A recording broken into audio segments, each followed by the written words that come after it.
Welcome to After the Wedding. I'm your host, Sabrina Porter. In 2025, we celebrate 20 years of hosting lovely, joy-filled weddings here at Villa Sienna. In celebration, we decided to embark on an interview project about what happens after the wedding. Thank you for joining us as we hear from couples who've been building their marriage for many years. We appreciate how they've chosen to share their joy and challenges as they navigate their life together. Welcome to After the Wedding. I'm Sabrina Porter, your host, and today we're talking to Darren and Jennifer. Hello, and thank you so much for joining us. Yes, thanks for having us. Yes. Well, I feel so grateful that you were willing to come, and I have known Darren and Jennifer, 30 years? 30 years. Yes. I mean, of course, we were very young at that time. And we still are, of course. Right. So I was just thrilled that you agreed to come and sit with me and share some of your insights, because I have loved working with Darren over the years and also getting to know Jennifer. And Jennifer, tell me a little bit about what you're doing now. Darren works in purchasing and has had an executive role in purchasing and home building for many, many years. Mm-hmm. And tell me what you're doing, Jennifer. I am the author of a book and a contributing author of a couple more books. And I am coaching women to help them to be more happy, more successful, like to increase their happiness, strengthen their relationships, and, achieve their dreams. So tell me, what's the title of the book? The title is Choose Happy, Be This, Not That. It's kind of a this, not that look at things. Like choices. Yeah. Like seeing that your life. Well, it's literally in bullet points. So like if you just want a quick little, the first principle is one of the principles is take responsibility instead of be a victim. Or blaming. Yeah. Blaming is a big one. So you can just read down the bullet points of this is kind of what it looks like. These are examples of what you can do, what it looks like to be more responsible and, by the way, happier as a result of that. And, if you're blaming, it kind of looks like this. So it's be this, not this, but it's still all about how you choose to show up.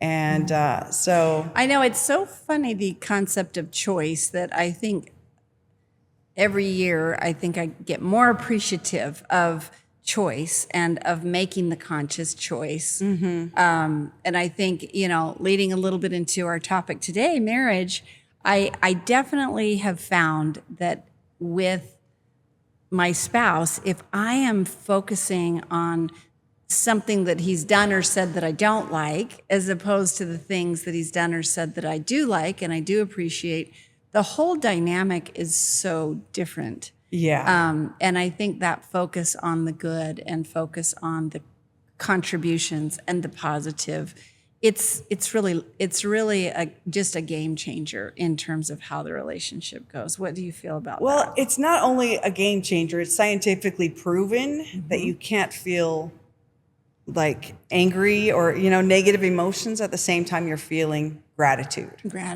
Yeah. So it really is a game changer. It's even for your own personal sake. Mm-hmm. If you're focusing on what you are so grateful for, it's such a different experience in how you feel compared to what you don't have or how things should be, but they're not or whatever. It just really changes everything for you. I think that's so true. And, I heard something the other day that I thought was so interesting. They were talking about the feeling of love, and this person was saying, think of a time when you've felt loved, and then, kind of sit in that feeling and that thought, and, it feels pretty good. It's nice to be loved. But when you reimagine the feeling of loving someone else, that's a much bigger feeling. Yeah. It's a much more encompassing feeling. I don't know if this is a girl thing, Darren. What do you think? Do you relate to that idea of, that feeling love? You have to kind of do it as a thought experiment yourself, but I just really did that after I heard it. And I thought, yeah, that's right. It's such a bigger feeling to love someone else. Even Well, though it's of course turning the it's- focus away from yourself, which is so important in marriage, to have the focus be on your couple together and not on everything that you want, and that's really in a marriage what helps strengthen and bring you closer together is focusing on their needs versus on your needs first. And so I think that relates to what the question was about the love, loving others instead of just always trying to, figure out what you need. right. Yeah, and what you're getting. You're thinking more Right. about what you're giving and what you're. Yeah, I think that's a really, really good point. Yeah. What's interesting too is when you feel close to somebody, it's all in your head. So you can feel close to somebody who's passed away, right? Like you can create an experience in your head based on what you're thinking about them. Like, oh, I sure miss my grandma, and she was just so sweet and thoughtful. And, you can create that same experience in your head about your spouse. Like you can sit there and think, why doesn't he do the things I want? Oh, and you start to get more upset. Or you can sit there and think, he does this and he does this and he does this. And I just feel so close to him. Like I'm sure you have felt experiences where you've felt really close to your husband when he wasn't with you doing anything for you. Like I don't like the term meeting your needs because it's like I'm a grown adult. I can handle it, I can handle my life. And that's kind of one of the keys too. I mean, it's a little second point, I guess. It's one of the keys is owning your own happiness and knowing that you can deliver it. You don't need somebody to make you happy, you choose it. Kind of like the book, you choose happy. And that experience of feeling love, it can be created in your head, Yeah. So. And I think that it's kind of a good exercise probably to do that when someone has done something that's upset you or, to kind of help balance the scale a little bit about why do I love this person? Yeah. Let's just jump back a little. We just dove right in, which yeah. I appreciate. I love the substance here. Tell me a little bit about your story, how that unfolded, because I know there's one of my fun pieces of trivia that I know about you guys is that you decided. Can I break the news? Sure. Yeah.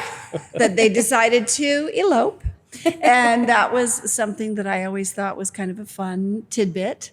So, Yeah. tell me how did your story unfold? How did you meet? Where did you? Well, we started out, me and my roommate at college, we're in these apartments where the girls are on one side of the building and the boys are on the other side of the building. And so me and my roommate are just like, let's go to the other side of the building and Field knock trip. on all the doors and meet all the boys over there. 18-year-old girls, and so we start doing that and we start knocking on all the doors and some of them were like, oh, hi, nice to meet you. And some of them became like really close friends that we would hang out with all the time. Wow. And so his apartment was one of the, ones in the building that we would go visit. And so my roommate eventually started to like his roommate. Oh. And she's like, well, and the boys in the building nicknamed us the Fun Twins. Oh, okay. We would wear matching clothes a lot, Okay. back in the early 90s. Yes. And so we would go around in our matching clothes and we were the same height, same color hair, same color They had eyes, a hard time everything. keeping you straight. Yeah. So they called us the Fun Twins, and we would go around and visit the boys. And so then, when she liked his roommate, she's like, "You have to go with me because it'll seem totally normal for both of us to go to visit this boy's apartment because we did that every day." Okay. So we go there, and the roommate was younger, and he was not looking for a long-term relationship. He was just like, "I've got stuff to do. I'm not like." He wasn't there, but Darren was just like, "Oh, hi, you're welcome to hang out here." We just started to hang out there together in his apartment, and he asked me on a date, and so I, like a genius, was like, okay, he's asked me on this date. I should ask him on a date to get to know him before our date. Oh, okay. Which doesn't make any sense at all. Yeah, you definitely that whole story really does show that you're someone who's like, okay, I'm going to make my life happen, and this is what I'm going to do, and I'm going to take charge, and I'm not going to wait around like a wallflower and just see what happens. I'm going to dive in. Yep. So we it. just decided, we just need to be together every day, and so let's keep doing that. And then when we got married, and both sets of families were just like, okay, here's how it's going to look. You're going to come here to where I live, and we're going to do it like this, and it's going to be on this date. And, then my family's doing the same thing. Like, okay, it's going to be here where I live, which was not nearby each other, and it's going to be on this date. And we were just like, I don't think so. That's not working for either Remember of us. how we're the boss of us now? Let me remind you of that. You're not going to tell us how our life is going to go. We're going to show you how it's going to go. I mean, it's really something. And you were probably, how old were you? I was 18. Oh my gosh. How Right. old were you, Darren? I was 21. Okay, so you were an older man at that point. Right. So you were just a brand Maybe new, I was more in that kind of brand teenage. new grown up. Yeah, I was more in that teenage phase, maybe of like, let me show you what happens if you try to tell me what to do. Oh, okay. So you're still testing out your independence a little bit. Yeah. And what did you think, Darren? What were your thoughts about that? Well, we knew we wanted to be together, and we had dated for many months, and We were already engaged. yeah, we were engaged. And so I just view it as like, we really, you think about starting a marriage like that. Well, we were sticking together. Yeah. We were not letting anybody interfere with, With your what- plan and what your togetherness. Right. Well, and it also and now we can live together too. Right. It That kind of part of hurried it. that part along. Yes, exactly. So, and then Convenient. It was more convenient. Our parents still, did the reception and the open house, and they still honored us after the fact, and Yeah. They we still both had a knew- reception in both locations. Oh, you did. And then they kind of both got what they want too. We went to them that's for that perfect. reception, and we went to them for that reception. I So love it. and they both knew we were going that day to the courthouse. Yeah. And it was always just so funny because the judge looked at us and he goes, "Do your parents know?" And we said yes, they know. That's funny.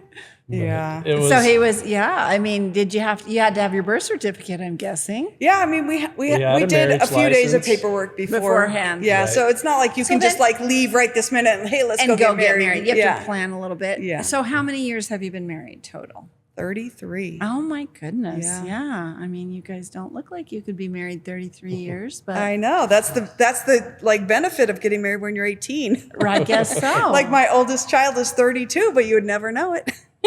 Because not married yet. Yep. I know that Well, I is guess one he of must the be markers. 31. He's 31. It's 31. kind of one of the markers that sometimes we think in our mind. And maybe that was another reason you wanted to get married so young, is that you felt like, now I'll be a real grown up if Yeah. maybe. I mean, it is so young. When I look at 18-year-olds now, I'm I just know, like, you it is think, so, it's wow. too young. Exactly. But it was a little different then. I was mature for my age, taking care of your family in a certain way. Like Right. you Were can you the get oldest there faster. daughter? I was the third oldest, but I Oh. had a lot of responsibilities, and I was kind of like coaching my parents, starting at the age of 14. oh, wow. Just saying, So- here's how it's going to go. Yeah, they would look to me for advice. So You were just a clear-headed thinker yeah. making it happen. But Darren's that way too. And well, our parents didn't resist and didn't say, no, don't do that, or didn't try Yeah. to exert any pressure. To our faces. After we told them we're going to go get married, it was basically hands off, which I don't Okay. know that I would be able to do that with my Right. children today, Yeah. and totally advised them against it Right. all the time they were growing up. So with that scenario, what were some of your big surprises? What was it hard in the beginning? How did that unfold? I mean, I think it's always hard when you start to live with somebody who you've never lived with before. Because you Right. have these little habits that you don't know about. And so there's always kind of that little like wake up factor of like, here's what it's like to live with this person now. It's kind of a slow unfolding of surprises, and some Yeah. of them are not all positive. Yeah, I mean, so, like it was so nice. Like now we get to be together all the time, you Which know? is very And, nice, yes. make sure even just our little toes are touching at night or something. Like we're together all the time. And then there's something like, you know, like why would you do that? Like that's not how I do it, and that's usually Like where drink it comes the rest from. of the milk right out of Yeah. things Yeah. like that. Well, she made tuna fish sandwiches one day with pickles, which was something my mom did growing With up. the pickles? With the pickles. Okay. And so I came in and I didn't see the pickles in the tuna fish. And my mom sliced them and put them on top. Oh. And she chops them up and mixes them in with the tuna fish. She's Okay. like, what are you talking about? The pickles are in there. Well, he came to me and said, "Where's the pickles? Did you eat all the pickles?" Oh, did I say, did you eat all He the accused pickles? me of eating them all, and I'm like, Oh no. "Duh, they're in the." Well, you they're do in like the. I pickles. told you it was. I was I putting used them in the them tuna all fish up. sandwich. Yeah. They're in the tuna fish, of course. So I just remember those days as ones where we really worked together because we had, we had to fend for ourselves. Yeah, make ends meet. make right? ends meet. yeah, we were in a different state than both sets of parents, and I mean, I don't know how when you get married suddenly you're the poorest people in the world, but that's how it worked for us. But we did both, work hard, and then we had a lot of fun together. And we have this basement apartment, and just we would, we were young like that, but we had water fights inside our apartment, and just did Man, things. I that- wish we had one of those sink hoses back then. We just had to I would get like a cup of water, and Oh yeah, you're saying we had to use those old fashioned tools back exactly. That made it harder. then. Yeah. That's So fun. last weekend, I was able to take a walk around where we had our first apartment, and I Oh, that's fun. stopped by and I took some pictures of the house. It's still the same, pretty much, and the back door where we started our marriage, and I had fond memories of that time together, and we had dreams. I to- still pull into town, and I'm still like, okay, I'm home now. Oh, that's Feels funny. like home. Feels like home to go Yeah. into. And so, what were some of your dreams? Like, do you remember talking about that and thinking about that? I mean, we used to, he, being in construction, he had this class, he had to draw a blueprint for a house. And it was like our dream home back then. It was just like a Utah house that was 2 bedrooms and a bath, or maybe 3 bedrooms and a bath on the top, and then a basement that was the equal size, and I mean, what else do you need, right? We used to look It at was that. so simple. It was just a little Rambler or whatever, and we would go to Home Depot for date night back then, just ooh, and we could have those kind of cabinets, and we could we would kind of dream about having a house, dream about owning a home. Yeah. and I mean, mostly I feel like our dreams were about our family. We wanted to have kids, and how Did many you know kids that do you think when we'll you have? got married that you knew you wanted to have Yeah. kids? We did, yeah. Okay. Yeah, people would ask us so how many kids do you guys want to have when we were engaged? And we one day we just all of a sudden both without ever talking about it first. The first time we were asked this, we both just kind of said 5. You both we said both came from really large families, way larger than 5.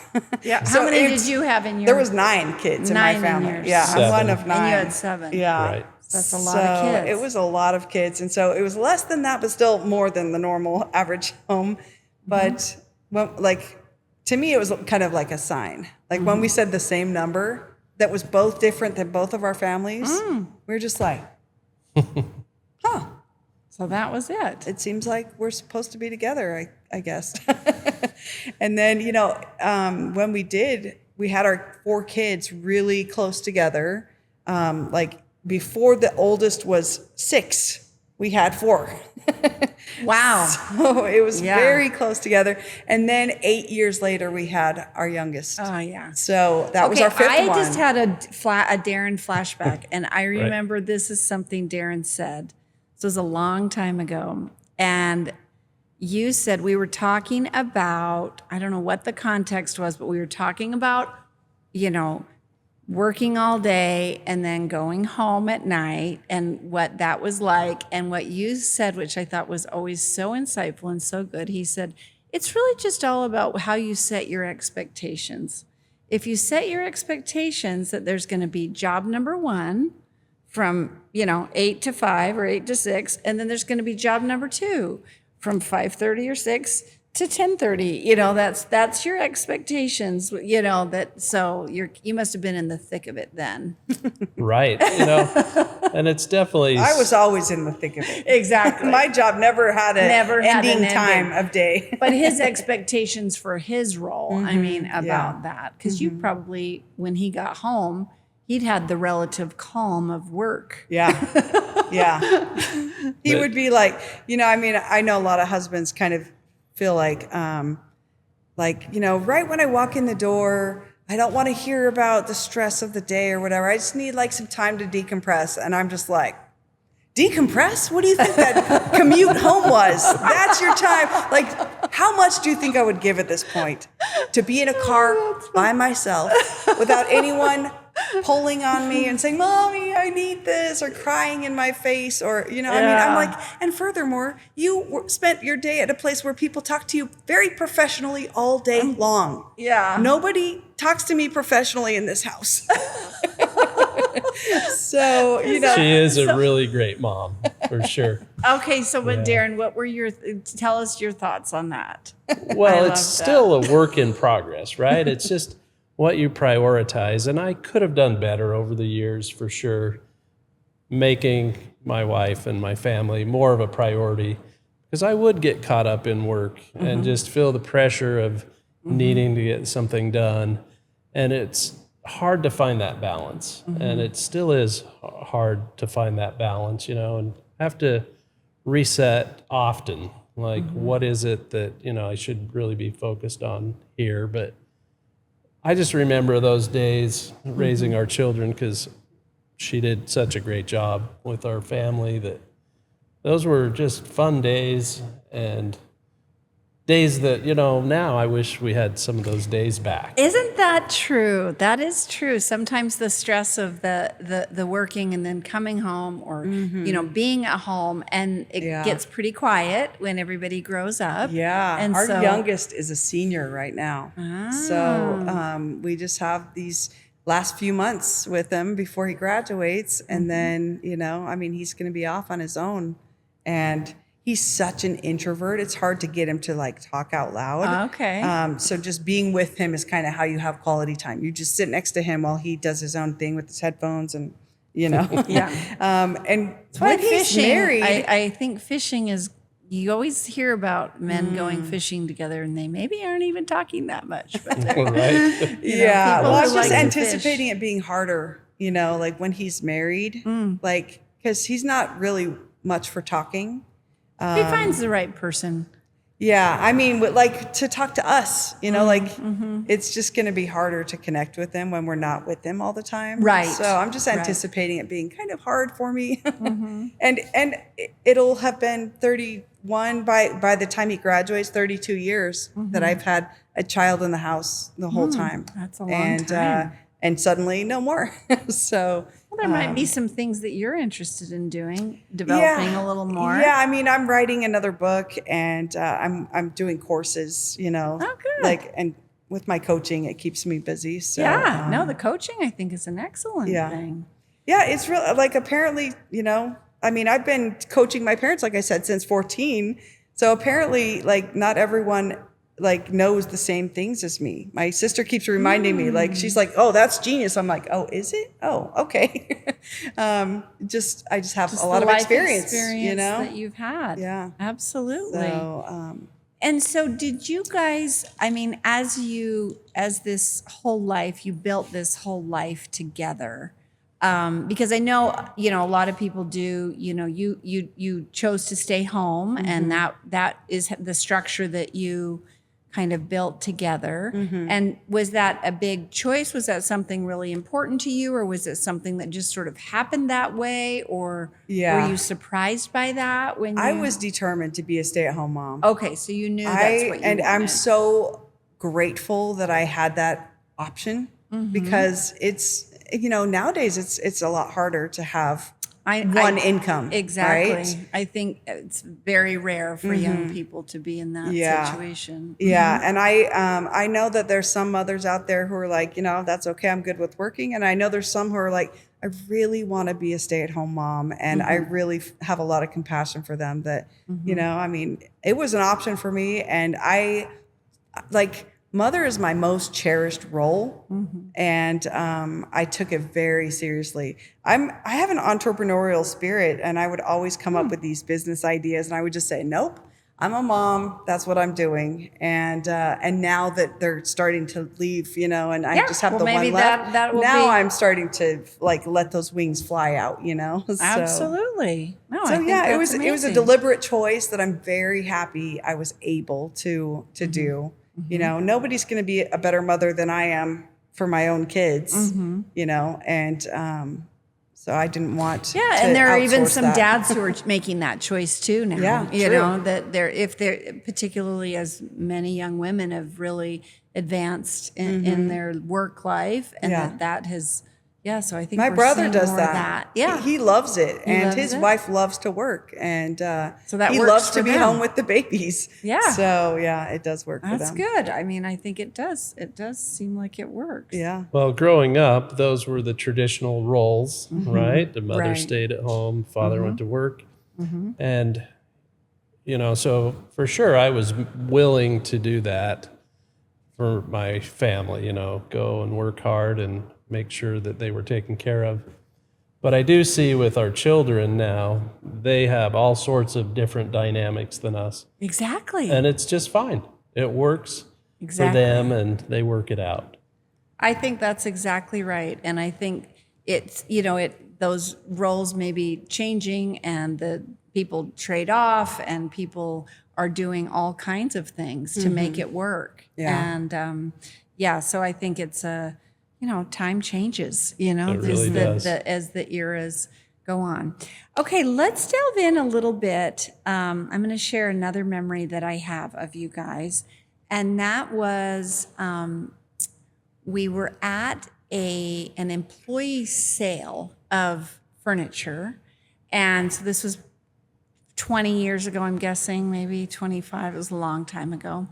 And everyone was running around trying to find the things that they were looking at. And I look over, and you two were sitting on a bench on the porch, just sitting there holding hands, chatting. And but I could tell you were chatting about whether you were going to maybe, buy this couch or not buy it, or, there was some discussion on it, and everyone else was kind of chaotically running around, and the two of you were just sitting there chatting and talking about it. And so I wonder if you'd share any insights into how you make decisions together, just because that's something that is a big thing that It is a big thing. I think one of the important things is to know, like, sometimes with a decision,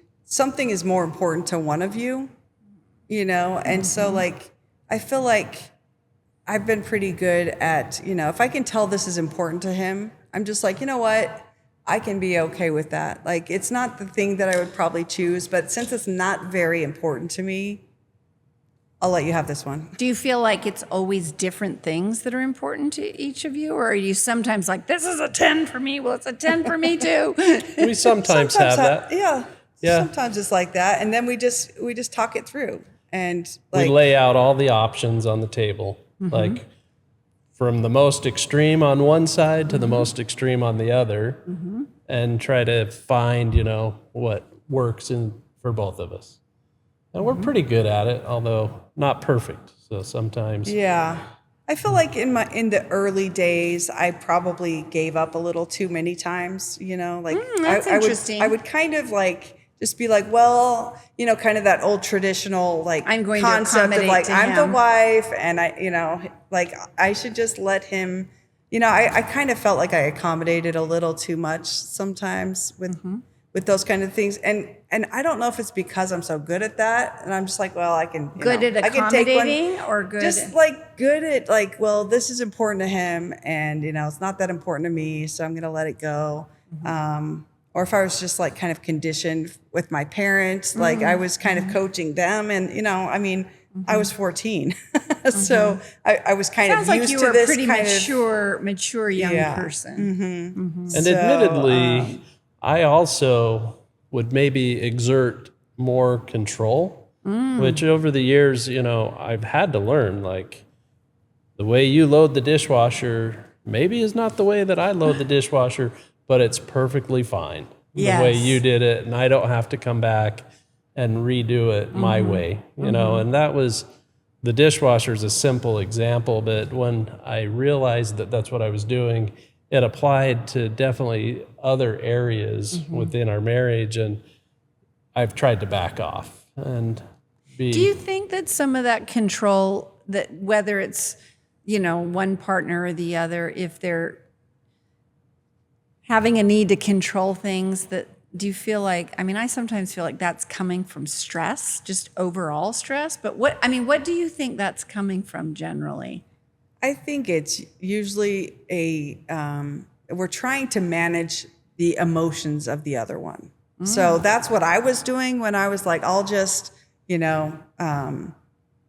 Or trying to manage our own emotions by controlling their behavior. yeah. Yep. There's both of that. Like Yeah. managing, it's trying to manage the other one's emotions, like, or your own. Like if you're, sometimes he would be like, if it's not exactly this way, I'm going to be stressed out. So he would try to force it to be exactly that way so that he wouldn't be stressed out. But then I'm stressed out because he's trying to force it to be exactly this way. So, or for me, I would just be like, I would kind of manage his emotions by like, well, I'm just going to give him this, and, just kind of just be okay with it. Yeah, just accommodate. Yeah, accommodate. I think it was because I just thought my way was better. I love that. Thought that, The truth comes out. I had the right way, Yeah. which, not only with my wife, but, I've thought that about other people. And, over the years, I've had to learn that my way is not necessarily the better way. It's one option. It's one option in a lot of options. And Well, you're pretty methodical, Darren. we need So, to make space for everyone, right? Yes. And that's definitely important in the marriage, is each other making space for the other person. Yes. I think that's big. I always like to think of it as like in a family or in a, because when you're getting married, you're starting your family together, whether you choose to have children or not, you're a family together. And you have to make space for who they are as a person, because they're making space for who you are as a person. And Right. so it's hard to just be perfect all the time, either accommodate perfectly to what the other Yeah. person likes. So Yeah, well, how I like to look at it is like, this is what I talk about in coaching sometimes, is it's kind of like you want to be the director, like a movie production, Right. where the director jumps in and yells, cut. And then you say, no, say these exact words, say it this exact way, and do these exact actions while you say it. yes. And action. And we expect them to act exactly that way. And that is literally what it is acting. That's interesting. So- Because sometimes, like an apology, for example, I think there have been times when I have needed to give an apology and my spouse has said, this is what would have made me feel better. And then he gives this like perfect apology. And I think, yeah, that one would be good. I would be very, but it's hard to actually replicate it and to do that. And it's probably the same in the reverse when you feel Yeah. like they need to give an apology. How do you guys go about apologies? Well, Yeah. one time I said something like, I didn't like how you did this or whatever. And then she just responded back, just like you. And I had to step back and think about it because I had done whatever I was telling her that I didn't like. You had Probably- done exactly the thing. Exactly the same thing. Okay. And so, yeah, sometimes definitely critical of each other on things that, we give ourselves a lot of leeway on, Yes. right? So that was just to finish up the last part. But there's a thing called fundamental attribution error. This is from psychology, and it's where you think that the other person is making mistakes because of character flaws.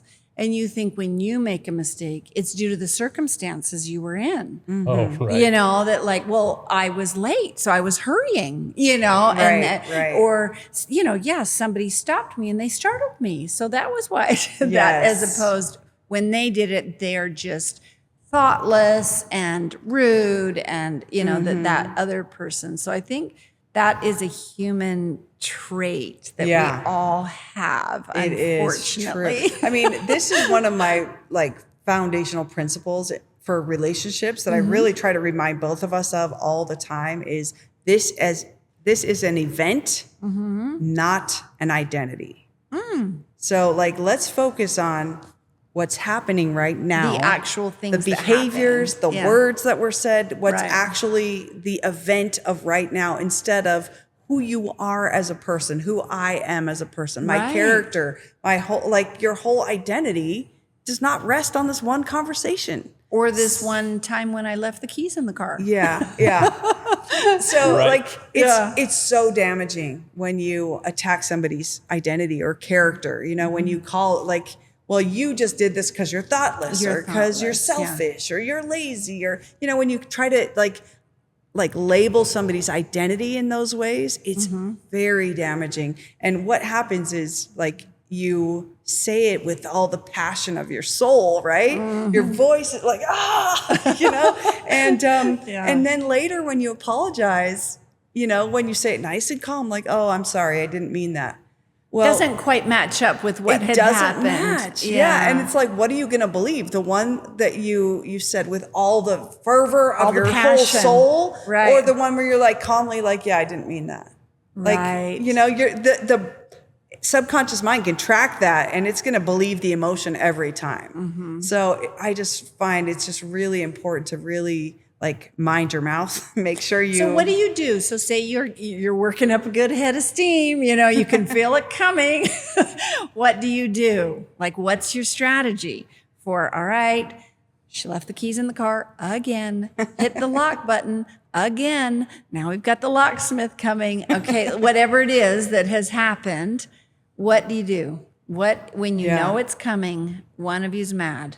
One thing I will do is he'll kind of deflect or distract me. Well, we're talking about this event right now. He'll be well, there's all these other wonderful things that I do, or there's what about what you did right now or whatever. Oh, that's a big one. We all do. Yeah. We all do that. We all do that. Yeah. And so what I do is say, that's a good topic for another time. Right now we're talking about this. Can we finish I'm talking saying, about this if you're first? angry and you're going to be like a plane taking off, you can feel yourself on the runway, Yeah. What, I mean, what do you recently do? I've even said, well, right now I am dysregulated.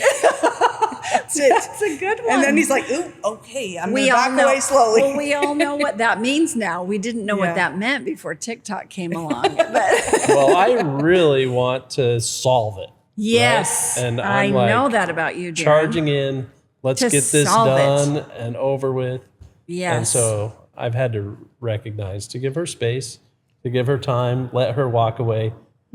Having her walk away doesn't mean that, it's not can't going to be fix it. resolved because it will be resolved.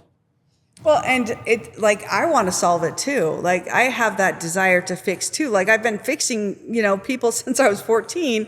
I'm very good at it and I want to do that too. But what he thinks solving it is feels like control to me. You're like, we're going to get the locksmith Yeah. out here and he's going to be here in 20 minutes and Right. you're going to stay and I'm going to go pick up the kid or whatever. You kind of solve it from a logistical standpoint. Yeah. That's right. And the way that I would jump in and fix it, would probably look like, like on both sides, when you're trying to jump in and fix it or solve it or whatever, it looks like, okay, here's what you're going to do. Here's what I'm going to do. This is the exact way this is going to go. And I have my own idea about How that. you want that to go. Okay, this is the exact way it should go. And this is exactly what you should do and what I should do. I have my own ideas about that. That's why it So creates who's really conflict. in charge here anyway, right? Well, it's learning how to not be in charge. Like, Right. why? That's not a relationship. Like, that's a boss and an employee relationship if somebody's in charge, right? So it's kind of just about remembering, like, we're in this together.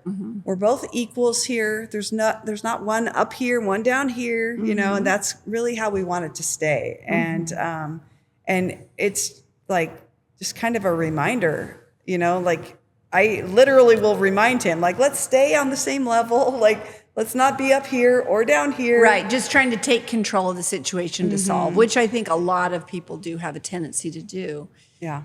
I heard something that I thought was so interesting about comparing marriage to a terrarium.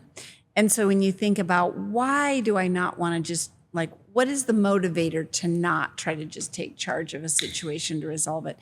It's because this is our environment together. We're living in this terrarium together. Right. And we don't want to mess up the terrarium. We stink it up. We want that environment to be peaceful. Right. Right? And Yeah. sometimes the feelings are, what are your thoughts on that, Darren? Because I'm guessing, because I know how logical and rational you are. And so I'm guessing that the solve is a big part of how you approach conflict, Right, for sure. And I've really had to step back and learn how to listen, because her way of communicating is she really likes to be heard. Yes. And for me, yes, I like to be heard, but maybe that's not the most important thing when we're resolving conflict. And so just stepping back. What do you think is the most important thing? Because I agree, a lot of people, a lot of women, and I'm not going to put a gender on it, but feeling heard can be a very, very important thing. Right. So for me, I think it's about having peace Okay, and avoiding conflict. avoiding the conflict. Okay. Or getting it how he wants it. That solves everything for him. Right. Well, probably because he feels like it accomplishes the fact of solving the problem. It brings the peace back quicker, right? And it also solves it in the way that he thinks is the most rational. Yeah, it brings back the peace quicker if I just go right along with it and like let go of how I want it to be, right? So it's not real peace, it's faking. It's fake, Yeah, or it's just, I can imagine that. Okay, so Darren, you've learned then. Share with our young men what you've learned. That's what we want to know. Right. Well, so for me, it's a willingness to resolve the conflict for the benefit of being married and really taking the time.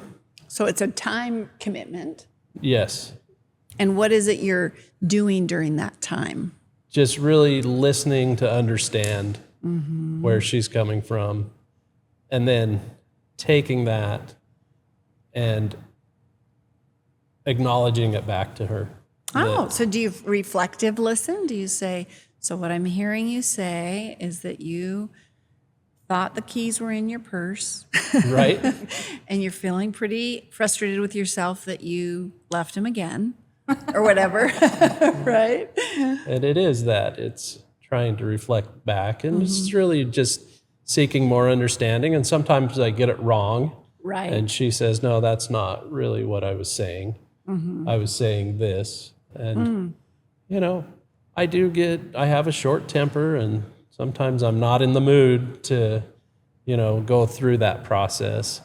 But I always recognize after the fact that if I would have just done that from the beginning, my life would have been a lot better. So that's 33 years of And insight, it's not right because there. I'm making his life miserable or anything when he doesn't. No, it's just a choice. It's I'm a making choice. myself miserable by, not wanting to talk about it and not communicating effectively. So, Yeah, that's very interesting. I think that's very good insight to say.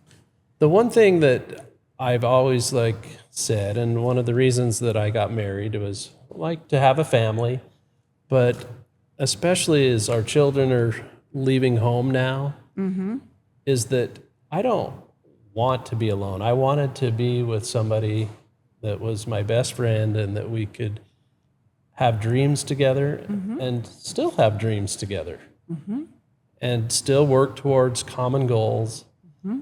And I've seen a lot of my friends who, get to this stage and they're not willing to work out the difficult parts and they end up alone. And they are Or parts miserable. of their relationship sort of just don't do as well. Right. And then some of them start over in another relationship, which, works out, and I'm not saying that It can't. it Yeah. can't, but for me, I've always wanted to be willing to be there to work it out so that we could move forward. So the ultimate goal of just being together throughout the rest of my life. And so, and just commitment then, sounds like you just gave us your good, kind of idea, and what commitment means to you is just sort of that decision you want to make, Right. that you're going to stand there and do the things you need to do. Yeah, well, I think all marriages are hard, right? You, like for our friends or family who have, divorced and now they're married again, or there's some people who divorce again. You're gonna find some things that you're gonna have Something wrong conflict with all of us, with everyone. unfortunately. So it's just kind of that commitment of we have issues that we work out. If we were with other people, we would have issues too. It's don't give up. There's going to be problems everywhere you look. When we were going through kind of a rough time, he came to me and just said, "I'm so unhappy," and I just said to him, "Am I the cause of your unhappiness?" And he was like, "Oh," It's a good question. he kind of had to really think about what is it that's making me unhappy, and is she actually the cause of it? And that was kind of maybe I feel like a turning point where he started to think about what he was saying about this kind of control that he feels that he started to think, okay, what is it that makes me happy? And if his answer in his head it was that things go exactly how I want, that's a clue, right? Yeah. So it's just that feeling of I'm responsible for my own emotions, for my own happiness, for my own, life. It's my job to show up as the best version of myself and invite and empower him to do the same without coercing and controlling him to do that. Right?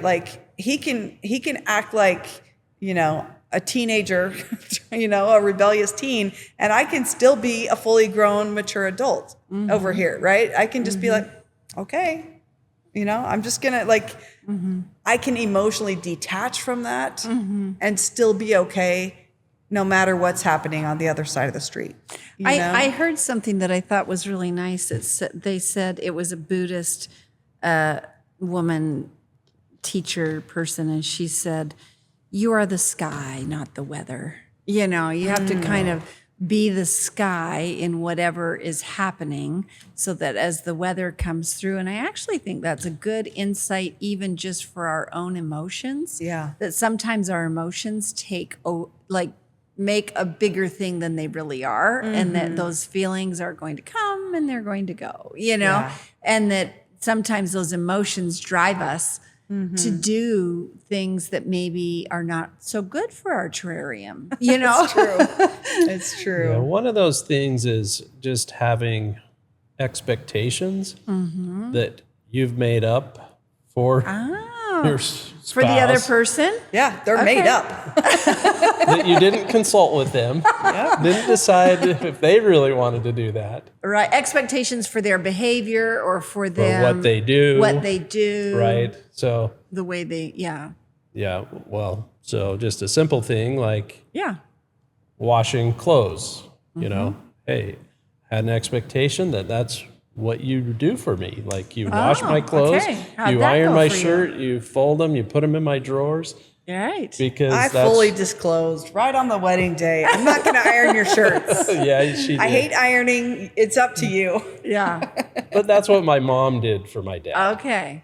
And Oh, so that was a definition in your mind, like a good wife, you would Yeah. be doing this thing. and That there's is- a lot of those kind of expectations that we Sure. come into a marriage with. You think it's going to be exactly like how your parents did it. And like sometimes he would even say like, well, my mom always did it like this. I'm like, well, you chose not to live with your mom. Like, you can go back if you want, you know, but But this is who you've got. that's right.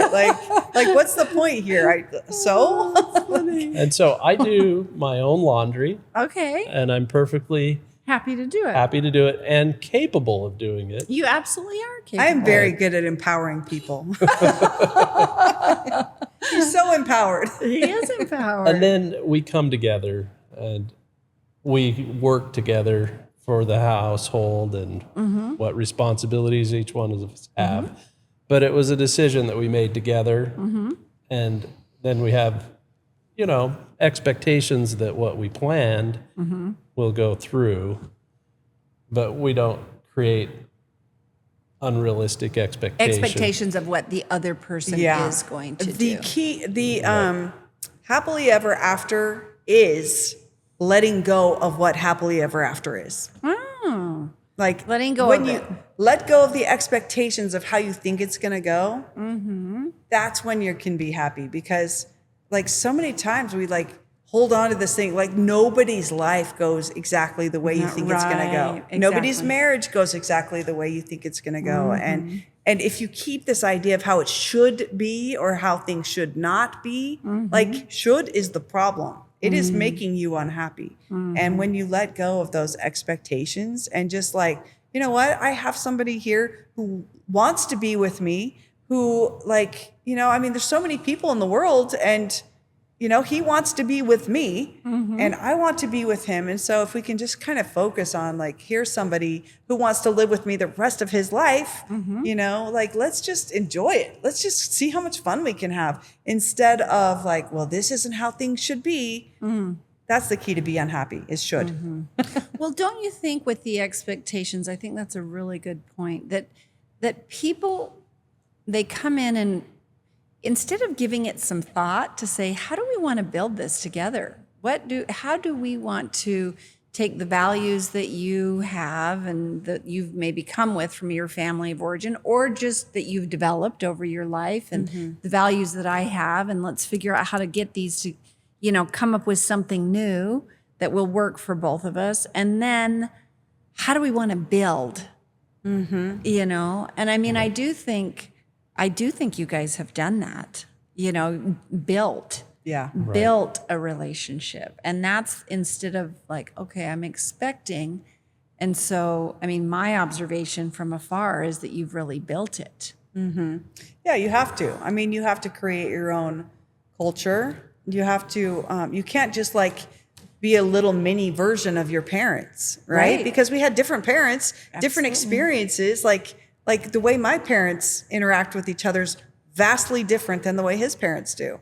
And he can't just live out his parents and I can't live out mine. And why would we want to? We're both different people. And so, Exactly. yeah, you have to build your own thing. You have to really decide, you know, I mean, we set a few ground rules up front. Can you remember what any of them were? Like one of them is just, we're not going to bring up the D word.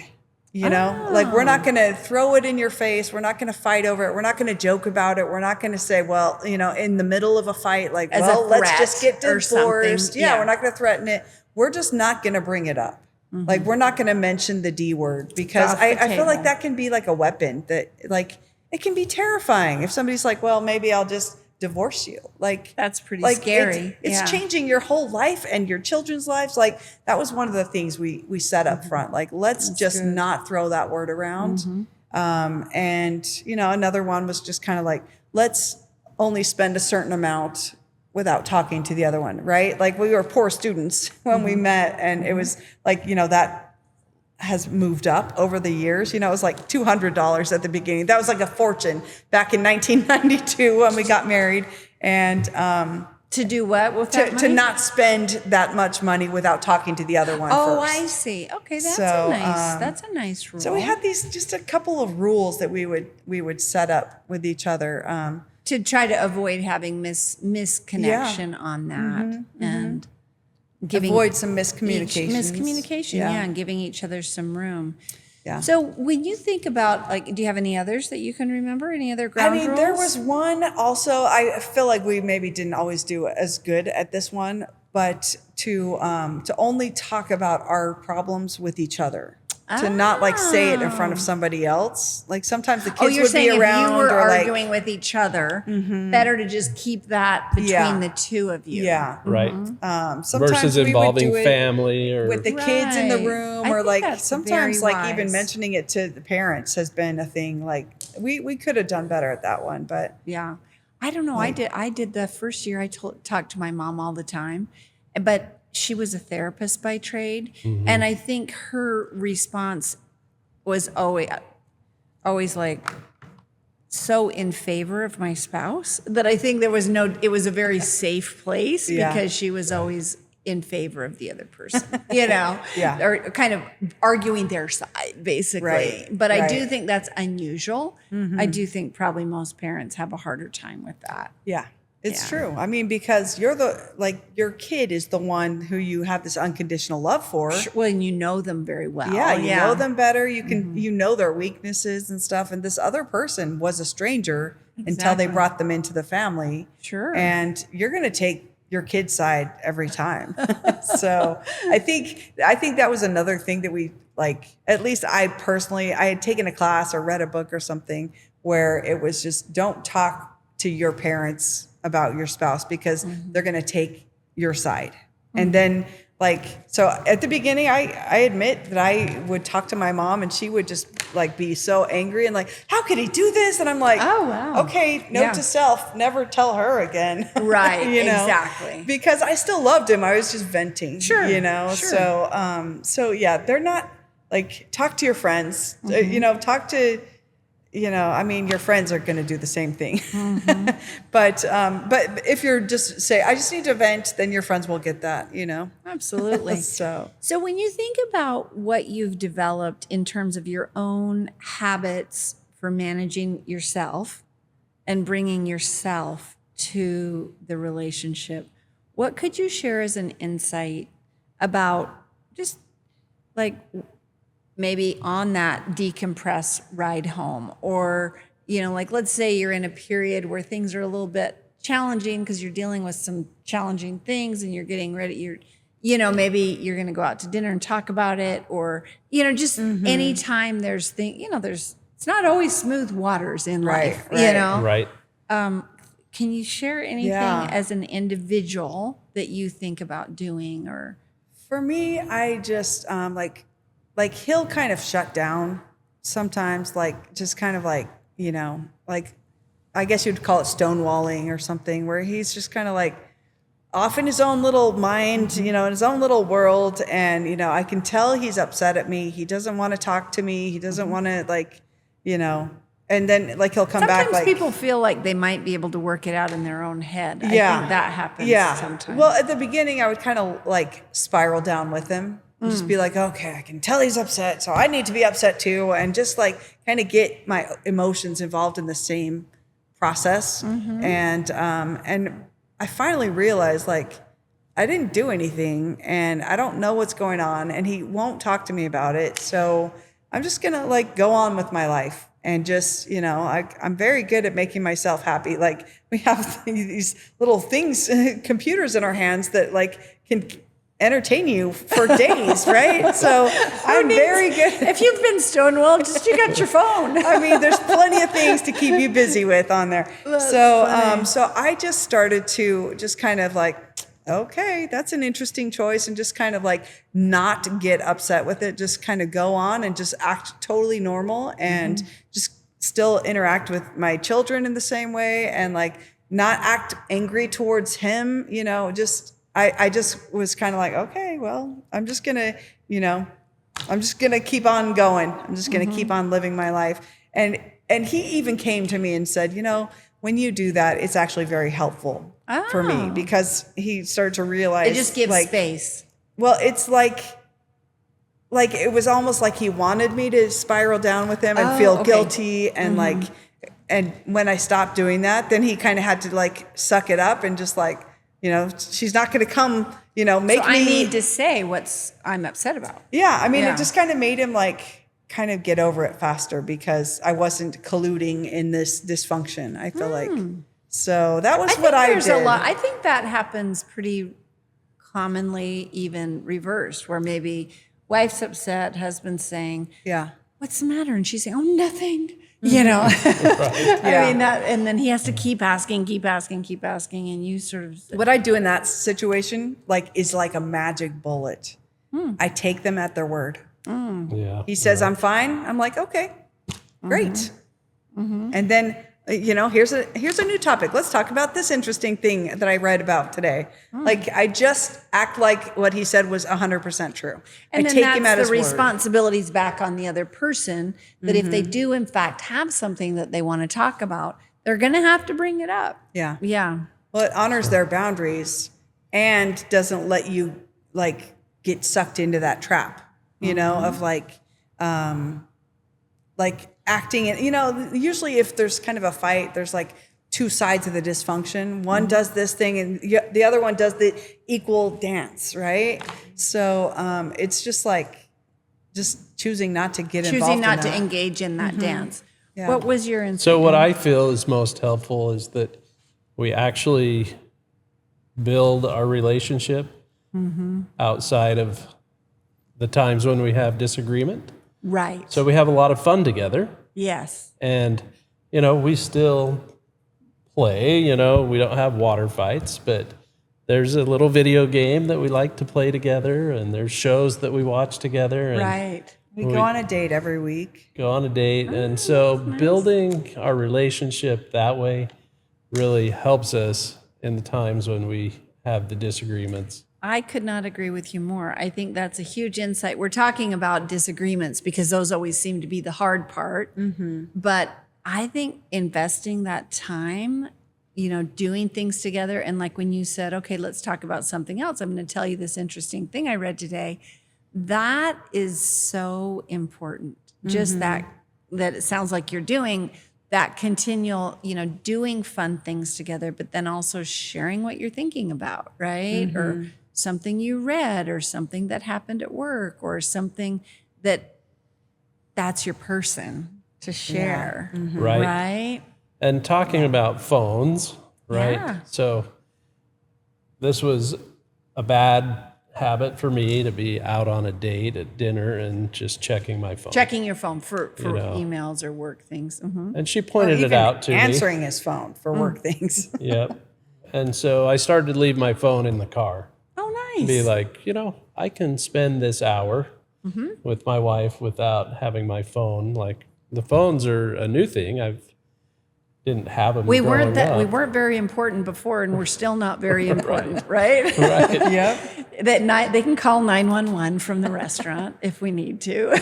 Yeah. So giving 100% focus when we're together.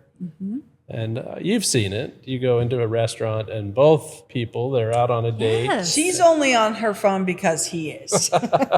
Oh, well, maybe sometimes it's you just don't Yeah. know. Some people can are be like reversed. addicted. Yeah. Right. Yeah. So I like that one a lot, Darren. I think that is huge. Do you know, really sort of He had to learn honoring that one the hard way. time.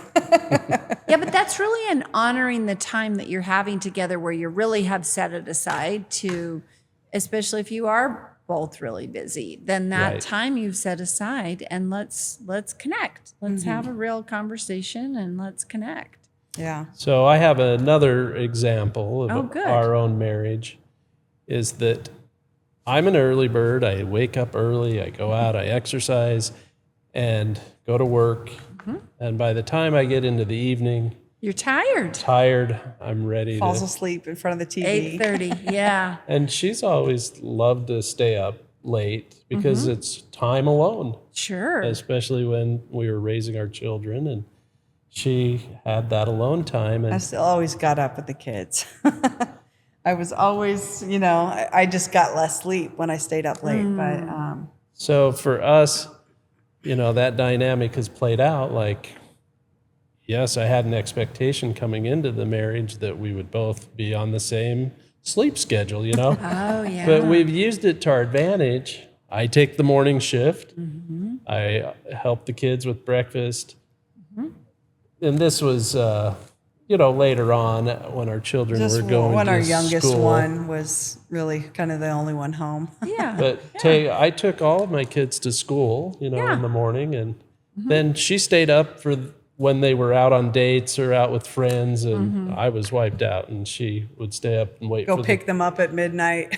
right. So it worked out that apparently at first this was something that was a conflict for us, but we made it into a strength. And again, that was maybe an expectation you had. Like, we're going to be doing this same rhythm where we always Right. go to bed at the same hour and we get up at the same hour, and that isn't always going to be how it works out.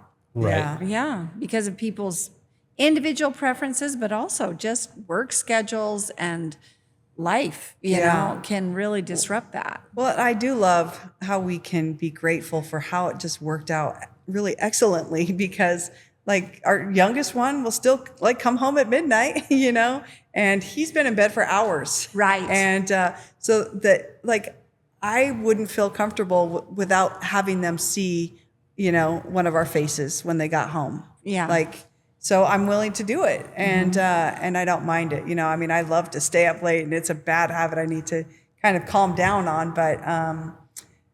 But it's worked out People really are beautifully. productive at all different times of the day. Yeah. So, right? Yeah. I mean, I'm very productive Yeah. from 10 p.m. to 1 a.m. Exactly. And it's quiet. Yeah. Yeah. So I think I also think there are reasons people end up together. So sometimes balance is, you think, boy, if I married someone who was exactly like me, it might really be tough, Right. whereas instead of fitting together, you're just knocking heads. Yeah. Well, for a while it bothered me, and I had friends that would, husband and wife, they get up together, they go out and exercise, and they have this time together. Are these the same ones who are now on marriage number 2? No, they're still married, but Yeah. anyway, we still have that. It's just different. It is. You just have your time in a It's just at a way. different time of day. Yeah. It's not early in the morning, because Yeah. that sounds like torture to me. Oh yeah, I have a rule at our house. I say no whistling before 7:30 and no jokes before 9 a.m. So Yeah, I think well, and everybody's different Yeah. with how quickly they wake up in the morning. Yeah, because he'll just wake right up at 5:30, just like, Yeah. it's such a beautiful day. Let's go. When we're at the beach, he's like, let's go run on the beach. Like, I'm like, what time is it? Yeah. Yeah. And at 10 o'clock, I'm like, you should see the most interesting thing that I just learned or whatever. And he's like, I can't stay awake. So we're just the same. It's just at a Yeah. different hour. Different hour, It's a yeah. different hour. No, that's nice. That sounds like it's worked out well. And that's nice that you're recognizing that as a positive now. Yeah. Right. That's something that maybe was harder in the beginning, that you're like, well, that actually worked out to be a pretty good thing for the Right. rhythm of our life. I think And it's our actually family. important too to not only recognize that it was a positive thing, but to recognize we're both two individual people who had our own lives before we came together. And we don't want either one of us to stop being who we are, to just fold in and just become the expectation or, a fake version of yourself. So so that's just one of those things like, yep, we are different and it's okay.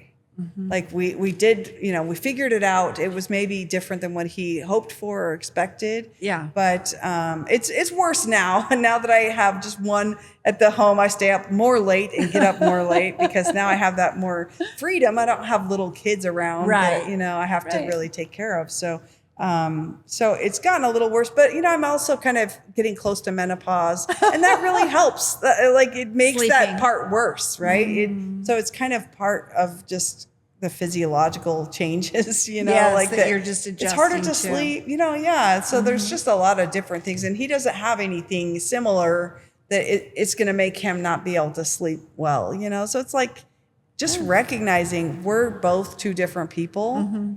Yeah, But I we're like making that a this lot. beautiful life together as Right. individuals who want to be together. Right. And it's okay that we're different. Like we still love to be together. We We make like it to work. just be in the same room, even if we're just doing our own thing.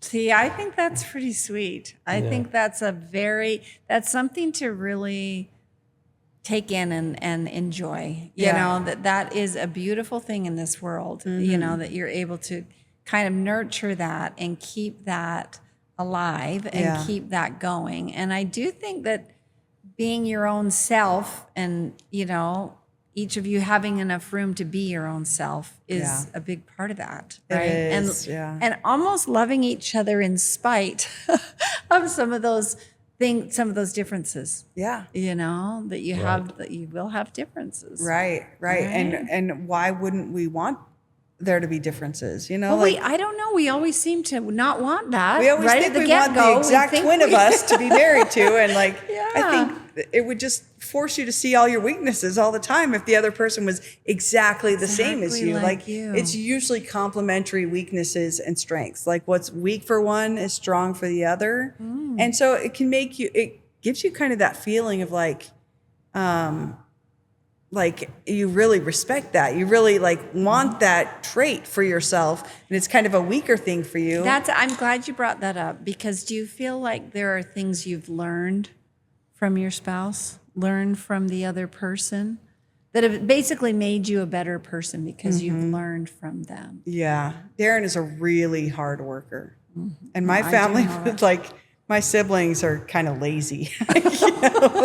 Like what I came from is very different from his kind of work culture. Yeah. He's just such a hard worker, and I have definitely learned from that and become a hard worker myself. Where I was a hard worker as a teenager too, but just in comparison to my family members, some of my siblings, it's just kind of night and day, and So you were around him, and that work ethic, you were like, okay, that's inspiring to me. I'm going to really jump on and be a harder worker than Yeah. I might otherwise be inclined to on my own. I mean, I feel like I was a hard worker already. I did a lot, and but I just he He just inspired is so you. willing. Yeah, I'm Yeah. inspired by how what a hard of a hard worker he is. What about you, Darren? What do you feel like you've learned? Jenny is a great learner, and she's constantly learning and self-motivated. She didn't finish school before we had our first son, and she had, I think by then, 3 or 4, and she did at home. Before it was, a common thing to do schooling at home. So it was all through the mail, correspondence, but she earned her degree from college at home with 4 children. And Wow. she has not stopped. She just is constantly learning. Every month, I don't know how many books she buys and reads, and now she just puts them into AI and says, summarize this, all the great points. But, it's very inspiring to me to see how much she learns, and she's very, very smart. And I appreciate her empathy when I come home and I explain a situation, and she just gets it like that, even though she hasn't been in the situation, and just feel like she really understands. That's because she's developed a lot of learning and knowledge through everything she's studied.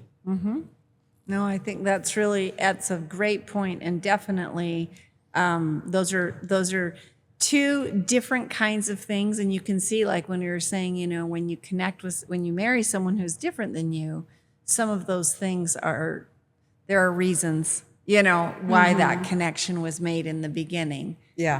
That some of those differences. So yeah, I love that. Yeah. Sometimes he would even like little things like I'd be like, oh, I hope we didn't forget, this or whatever as we go out on a trip. He's like, we'll just buy another one if we did. And So I'm like, well, we already have one at home. We already spent the money on it at home. And he's like, well, if we don't have it, we'll just buy another one. Like, Just solve the so problem. sometimes he just kind of that money mindset of like, we can always get another one. Like, or I would try to hold on to something or just be like, what if we don't have it? What if we run out or whatever?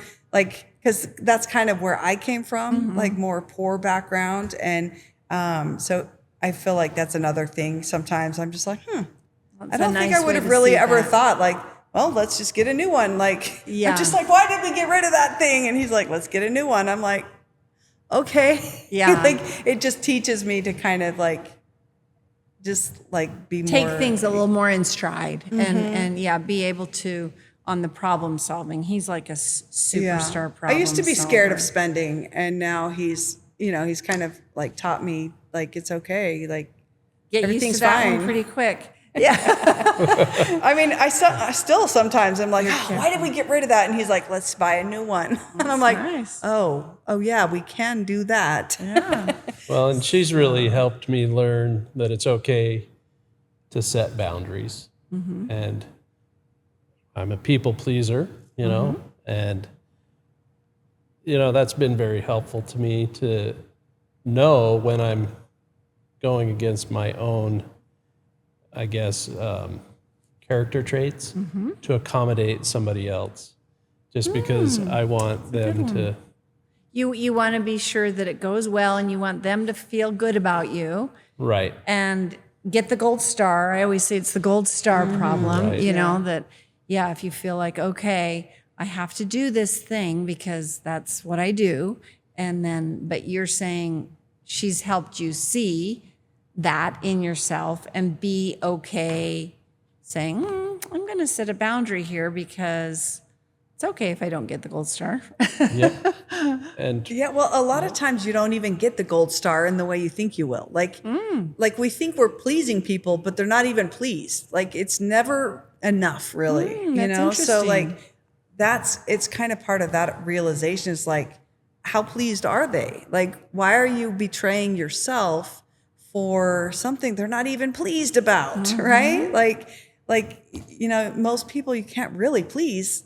Like They they're have not to, as really your happy. book says, they need to figure out how to be Yeah. happy. Yeah. but that's been very helpful for me to recognize that in myself and to step back and say, okay, I can set a boundary here and be okay with it and walk away and not people please. No, I think that's really good, and that's a Yeah. great insight. Can you think of things you've had to kind of learn to accept about one another that you've sort of thought, this person is probably not going to change in this one area, so I'm going to need to make my peace with it? I mean, I think we kind of talked about it with the different sleep schedule. Oh, the sleep schedule. Okay, like, that was a big one. He'll fall asleep on the couch Right. while I'm talking. Like in my prime time of the day, Right. And just like for him, I mean, I'm in bed during his prime time of the day, When and he's the most I intend to alert, stay in bed. From at 5:30 in the morning. That is not when I'm going to be out of bed. Right. So, Right. so I think, we kind of already addressed that, but I mean, there's always that's good. things, and it's just a matter of being willing to, like we all said, like allow them to be themselves, not expect them to be like a fake version. Like I don't want him to be the Jennifer version of Darren, like, and hopefully he doesn't want me to be the Darren version of Jennifer, like this made up vision of. Well, what do you think with regard to that, though? Like, let's say, for example, talking. Like, I remember from the dating years that there was like the dreaded words that the boy would hear, which is, we need to talk. You know, dreaded. That I think that is something that, you know, you kind of need that, you know, a willingness to talk about these things. And I would be curious, Darren, because I could imagine when you were early married, that was probably a little bit like you might not have, I mean, even though now you're like a pro and, you know, got better and better as you went along. What are your insights on that? Well, of course, like I always thought I was right. That Right. I was perfect, that, you know, I didn't need that feedback. And I did fight it a lot. you know. Anytime she'd be like, we need to talk. Yeah. And Yeah. she'd bring something I up. usually wouldn't start like that. Because it is kind of a confrontational thing to just say, Right. we need to talk. Yeah. But she would say, you know, there's something I want you to know. I have something that I need to tell you. Well, often, like, it would just be kind of in the moment. I wouldn't usually kind of wait around. I would just say, you know, I don't like how you said that, or I don't like what you said to me. Like right Like then. those pickles Like, are not Yeah. laying how they should be laying. right. Right? Like Yeah. kind of start with the behavior. Like I would kind of start with like, you know, when you said this, like, I don't think that's okay to say or something. So it's kind of like not just this whole like overarching, like we need to talk about our whole relationship and was everything more of that's the wrong 1 with it. minute- the It's like, 1 minute This is manager what you said, and approach. I Yeah. don't like that, you know. So kind of thing. I was, you know, taking that as like, I'm not being perfect. And I had an expectation of myself that I would be perfect, you know, for her. And also just thought I was always right, you know. And so for her to bring these things up and, you know, recognize. Kind of question your perfection. Right. Yeah. And then it gave me permission to say, okay, well, this is something that I wanted to tell you, you know, and right. opened up an opportunity to communicate. Which is way less often, obviously. But did you do that then? So you'd, if she was bringing something up, you would, as the marriage went along, you were more and more able to hear it. Yes.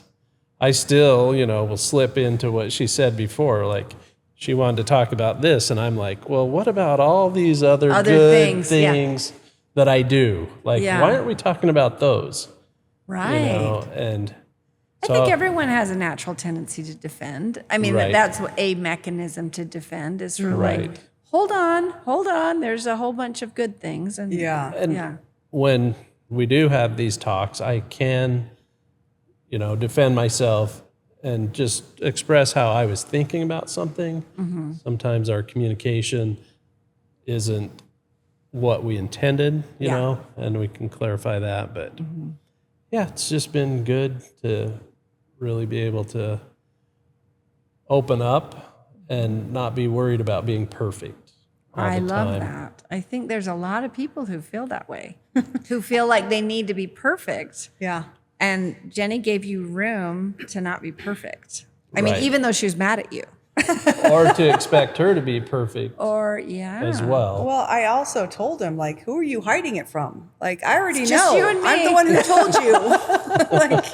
like I already know you're not perfect. I already saw this. I'm the one bringing it to your attention. So what's the point of trying to hide this thing from being real? Like, it's real. Well, I'm the one who it's- told you about it. It's in your own mind. I think all of us in our own minds, we think, oh, okay, well, we're doing everything we can to be the best version of ourselves. And Yeah. sometimes, Yeah. It's not. good to have somebody that can give you that feedback too and show you your blind spots yes. and help you recognize that, yeah, maybe you need to change and do it in a way that's not offensive. Yes. So that's a very good insight. Doing it in a way that's not going to really hurt somebody.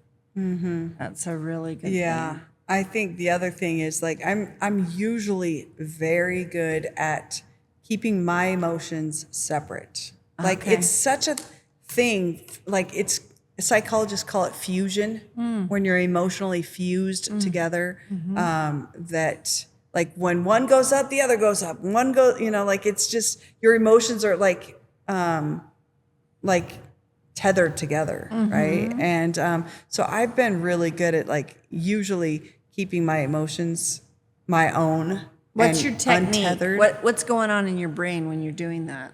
I'm just very good at thinking logically. Like Well, he's pretty even logical, under too. this, even under the stress. Like I mean, he'll be upset, and I'll be able to kind of think logically and just like, well, you know, like I said, this is what we're talking about right now. Just calmly say, like most people are going to get upset and start defending themselves too, and say, well, I do this too. If he starts listing, well, what about all these good things about me? The normal response is kind of like, well, what about these good things about me too, you know? Or what about these wrong things about you? And I just kind of take a more like step back approach and just like, that's a good topic for another time. Right now we're talking about this. And I just say it calmly. And then it kind of does the, you know, thing of keeping us on that topic. I don't know. I'm just good Staying at on task, staying Yeah. on track with what's being discussed at the moment. and keeping my emotions, keeping myself as the owner of my emotions, my responses, that I'm not blaming him for my responses, you know, and I'm very good at it. But then there's sometimes like he'll just, Push a button or say something. he'll that, do it in a way that is offensive, right? Like he, you know, he's trying to not do, but sometimes he'll do it in a way that I'm just like, I can't take it anymore. And that's the moment I'm just like, if I talk to you, it will come out rude. So I don't want to talk to you right now. So you Like, take a break. She does. I'm a big fan of the take a break thing. 'Cause well, I he think wants to follow me and be like, no, you can't leave right now. I'm like, we got to get I this could resolved. talk to you Yeah. right now. I'm saving your life because I know that it's going to come out offensive. And I'm so upset right now. I just can't. Better to take a break. Yeah. Better to take a break. And that's when I go to bed. Exactly. Wake up and It's 8:45. deal So, with it you know. the next day. Yeah, the next day when Yeah. everybody's feeling better. I think that's really good. And usually by that point, he realizes he was wrong and apologizes. And then I have no more reason to be upset. Well, that's good then. That Yeah. sounds like that worked out great. Yeah. Funny. Tell me about forgiveness. How does forgiveness work for you guys? I mean, is that something you're employing all the time on a daily basis, or? I mean, in some ways, I think you have to, you know, to stay married this long. How I look at forgiveness is like when you're really focusing on how somebody's wronged you, or how, you know, what they've done that has really like I'm just all churned up inside and just like upset all the time, and like it like ruins my life. So when I finally kind of realized this, because I had like, it was a different person, another important person in my life I had a big blow up with, and just, you know, I just thought about it all the time and just like Polished I was the just hurt, so polished unhurt. it every day, got the hurt out and polished it Yeah. out. Oh, Yeah. I just thought about it all the time, and I just was like, I can't keep doing this. I can't live like this. So I just like would, you know, really focus my attention on something that I was grateful for, and just like really like take back control of my emotions instead of sending them over there and reliving that. Like that's really like inviting somebody into your head to hurt you again and again. So I look at it like that, and I'm just like, and I decided I'm not going to do that anymore. I'm not going to invite them back into my head to hurt me again. So I just redirect my brain into a more positive place. And then I just like keep doing that, like a zero tolerance policy. Like it feels like an addiction. It just keeps coming back. Like, but what about how terrible they treated you? And I just keep going back to, but look at how great my children are, or whatever is that thing that's making me feel better. And so with each other, I, you know, like I just recognize you can't change the past. You can't go back and like take that thing back and make it not happen. So it did happen. So you really just have the choice of how happy do you want to be now? Do you want to keep reliving that and be miserable? Or do you want to stop reliving it and go on with your life? So that's what I do. I like what she said about refocusing, and it is changing your mindset when, you know, you're upset and need to forgive, and really going back to the foundation. Like, I love her flaws and all the strengths, all the weaknesses, and I want to be with her. And so then it's easy to forgive because you've reframed the reason that you're together and turn the focus back to really what's important. And, it's really about accepting your spouse for who they are today. And we all have challenges, whether they're health challenges or emotional challenges or whatever. And, you need somebody on your side that that they're going to be there for you. And that is really, where I'm able to forgive the most, when I refocus on the why of being married. Yeah, I look at really marriage as kind of like it's like a baby that you have together. And like when you have a baby, you both of you are willing to put your own needs and wants aside to take care of the needs of the baby. You get up in the middle of the night and you feed the baby, you clean up and the baby doesn't do anything. It just always needs something, right? And so when I just feel like, when you look at it that way, if you're both feeding this relationship, you're feeding it, you're taking care of it, you're giving it what it needs, and you're patient with it when it's not makes a big mess or it cries a lot, or, it's like when it's really needy, you're more patient with a baby, right? You're more like, okay, I really need to, and sometimes you tag team. Like sometimes I'm like, you know what? Like when you're a brand new mom. You're in charge of this marriage today. Like sometimes you're like, today I can't wake up with the baby. The baby needs fed and I can't do it. Like I'm a little bit tapped out. And so he can be like, okay, I can feed the baby, So it's just kind of like that tag team where we kind of both take this responsibility seriously. And like, what are you going to do if somebody is hurting your baby? You're going to stand up for that baby just like that, right? You're not going to let somebody talk bad about your baby. So it's like, if this is your relationship, you don't let anybody in there to hurt you, including yourself, right? Including each other. And you're willing to maybe sacrifice a little bit of what you want to make sure that this, little new thing that you created is doing well and has what it needs. And it's maybe more important than what you want. Just like when you're a new mom, not to say that you always self-sacrifice and give up who you are, but that you recognize this is like a new entity that we created that needs to be taken care of too. So yeah, and sometimes you have to put some things aside. Put aside your pride. Yeah. Put aside your ego. Being right. Put aside being right. Put aside your, just even sometimes, what you want to do that day. Yeah. So. And just like a baby, it gives you joy, right? You just love to see this sweet baby, like your relationship is very fulfilling. And when you feed it, it feeds you. It's like you feed a baby and then you get to see them smile and laugh. And, it just it fills you with joy. That's how it can work too. Like when you put the effort into the relationship, it gives it back to you, And that feeling of, I always say safety, that you have a feeling of safety, that you've got your person, you've got your person on. I was using a visualization the other day of if you think about your support people and imagine you're in having to do something, you're, on the sports court and you're having to take that shot and your whole team who's cheering for you on the sidelines. I always think it's important to imagine that all those people who are cheering for you, they're all kind of walking wounded. Like one of them has a strap around their arm and some of them's got an eye patch. They're all doing their best. They're cheering, and your spouse is there too with whatever injuries they have, and whatever their package is. So I think it's kind of good to know, all right, I'm going to take this shot and everyone's cheering for me and I'm going to be grateful that they're here.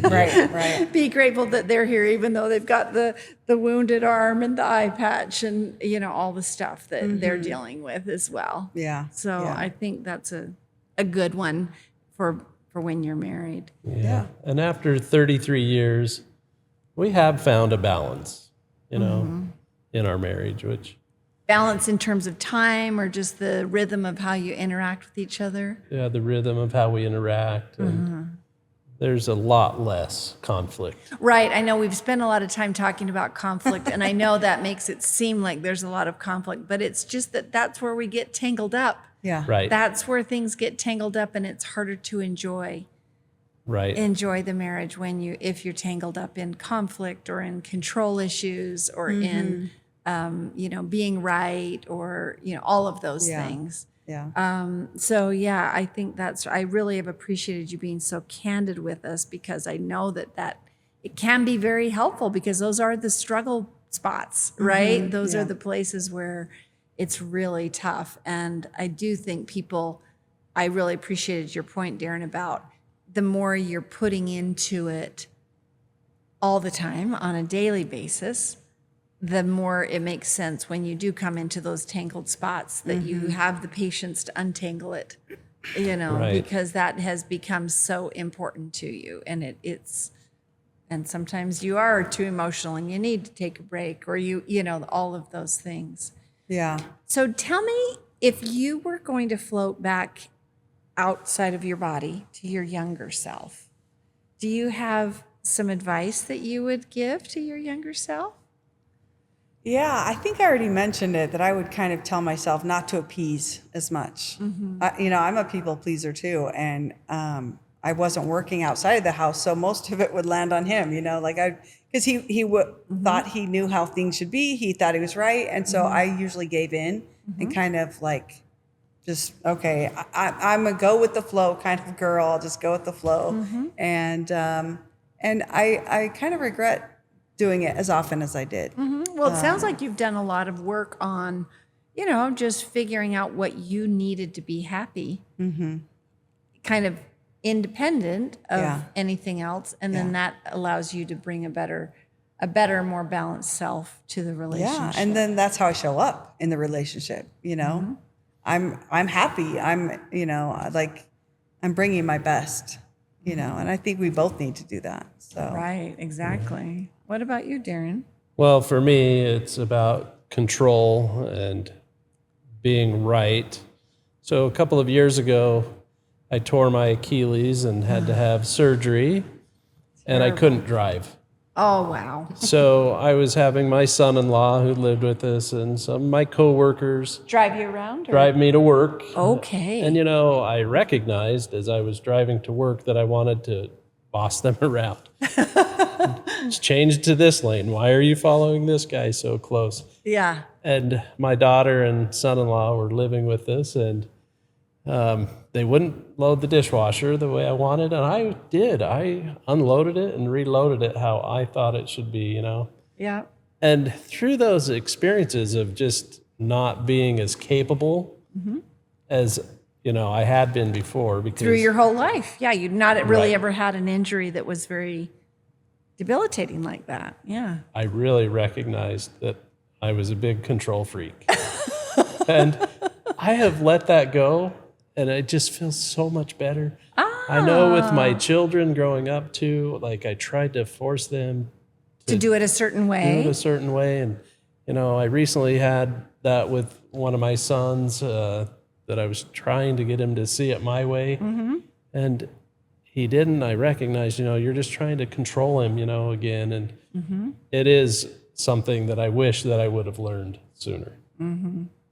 Well, it's hard if it's part of your personality, right? Like part of your makeup. Maybe it's coping. Maybe it's, because I'm married to someone who likes to control things as well. So I know that sometimes it's not even a conscious thing. So it does, but I really appreciate you bringing that up. There's that new Mel Robbins, is it Mel Robbins? The book, Let Them. And the whole entire book is kind of about just let them do it however they're going to do it. That's you so know? interesting because that's kind of been that's kind of what I was A describing. mantra that you feel like Yeah, you just use. like, okay, that's Let fine. them. That's an interesting choice. I didn't really say like let them, but I would let him. I mean, I would kind of do that. So, like I was kind of like, oh, I should have wrote that You book. could have I've been written living that that year You've been for living years. it for years, exactly.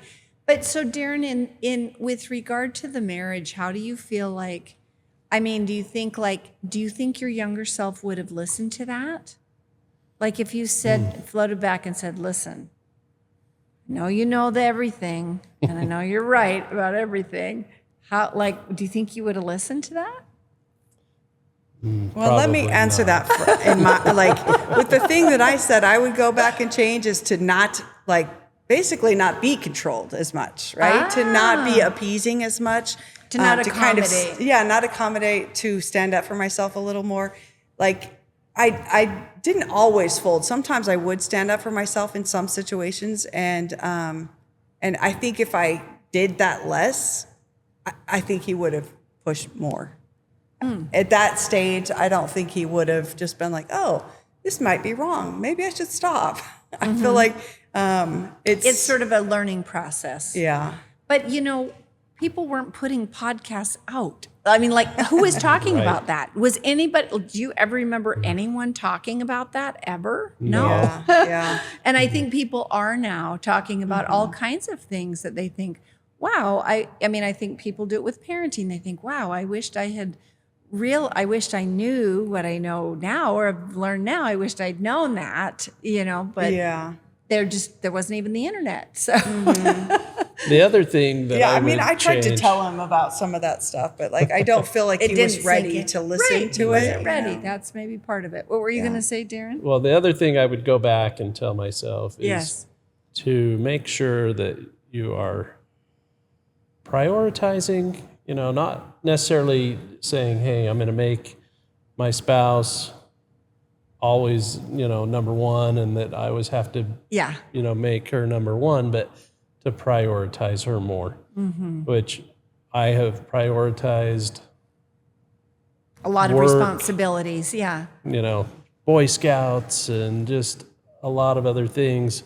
And now that all my children are gone, I wish I wouldn't have done that. Done as much. And It's very hard to for divide. her too, that. she pulled back some because I didn't make her and the children a priority always. And I've had to Re-earn your way back in there. re-earn it. Yep. Yep. Well, it was because I was like, well, I'm in charge of my own happiness, so I just better go make this happen.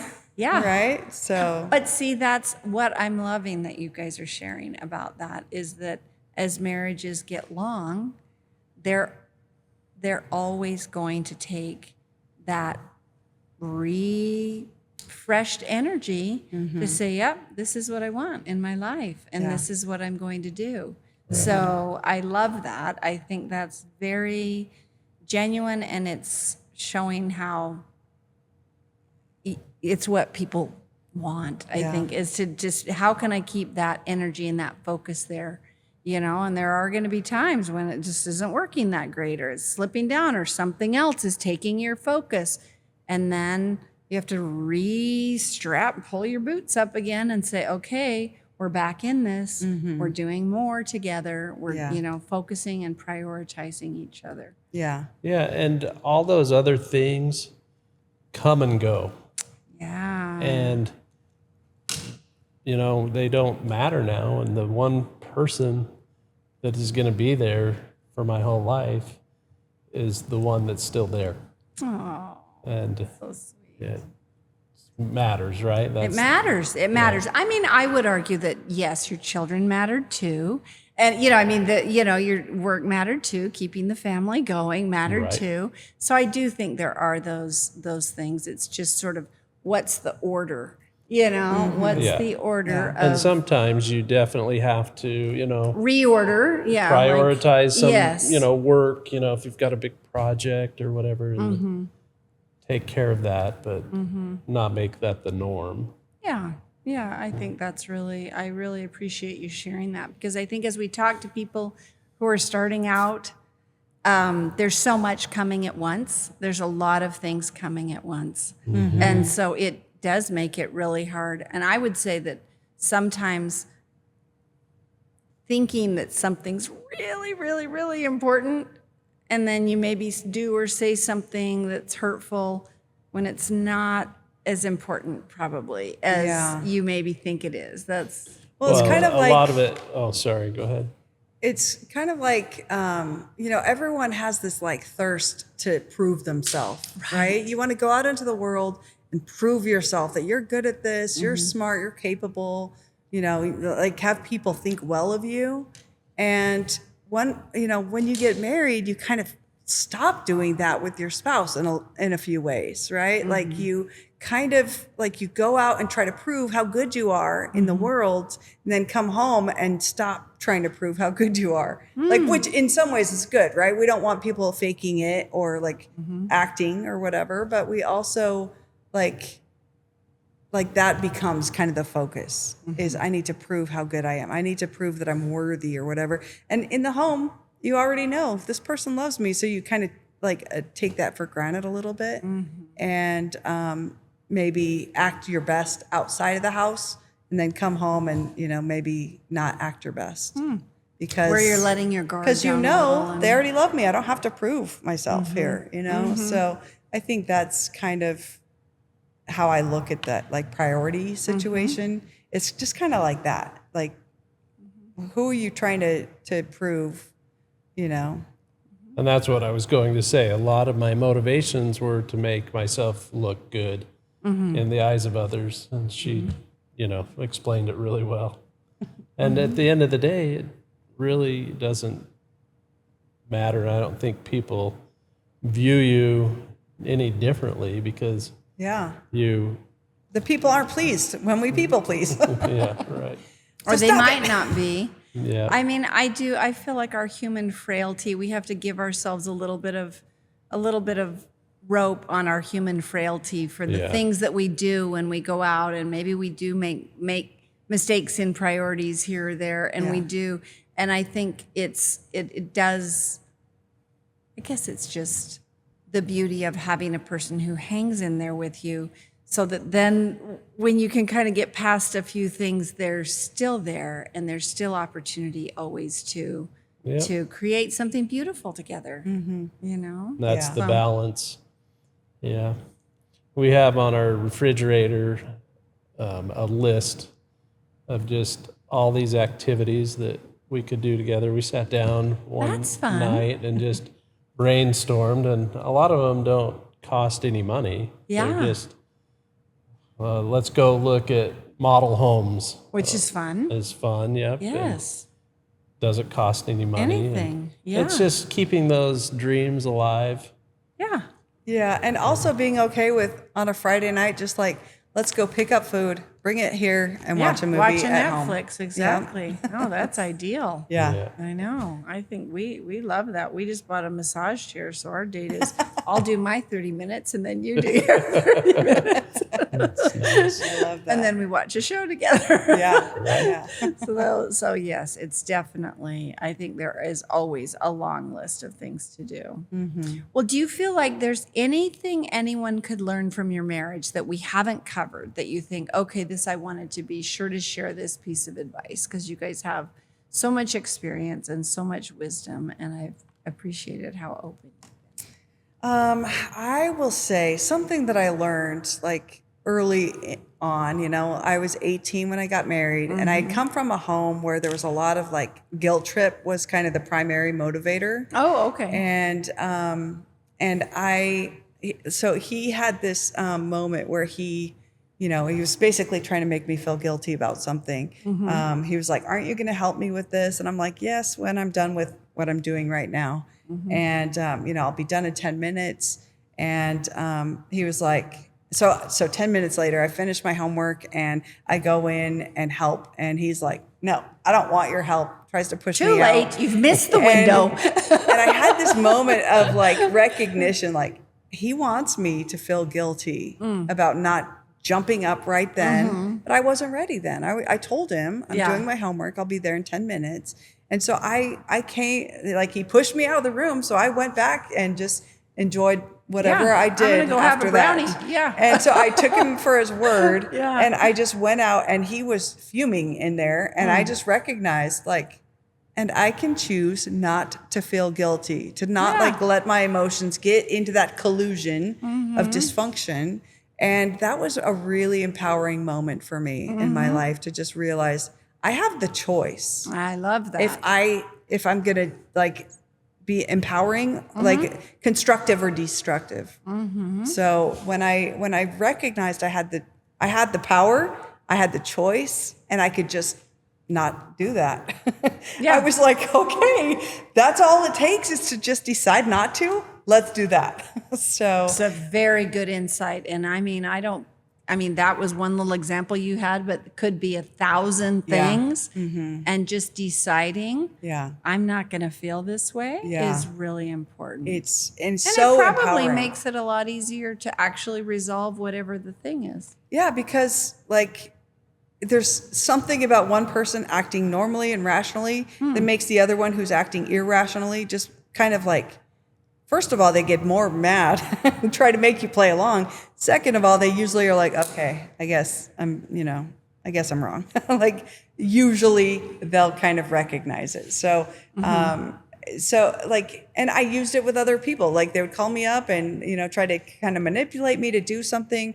And I could just, Say, no, I'm not doing that. yeah, I'll just tell you this example because it was so life-changing for me, even though it's not strictly about marriage. Yeah, that's okay. Yeah, all the good advice. Somebody called me up and said, I have these, I need to do this thing and these kids, I just don't know what I'm going to do with these kids. And They needed you to. I knew she wanted me to just say, well, I'll watch them for you. But I also knew that would be manipulating me into doing it instead of asking me. So I just kind of decided, if she says, will you watch them for me?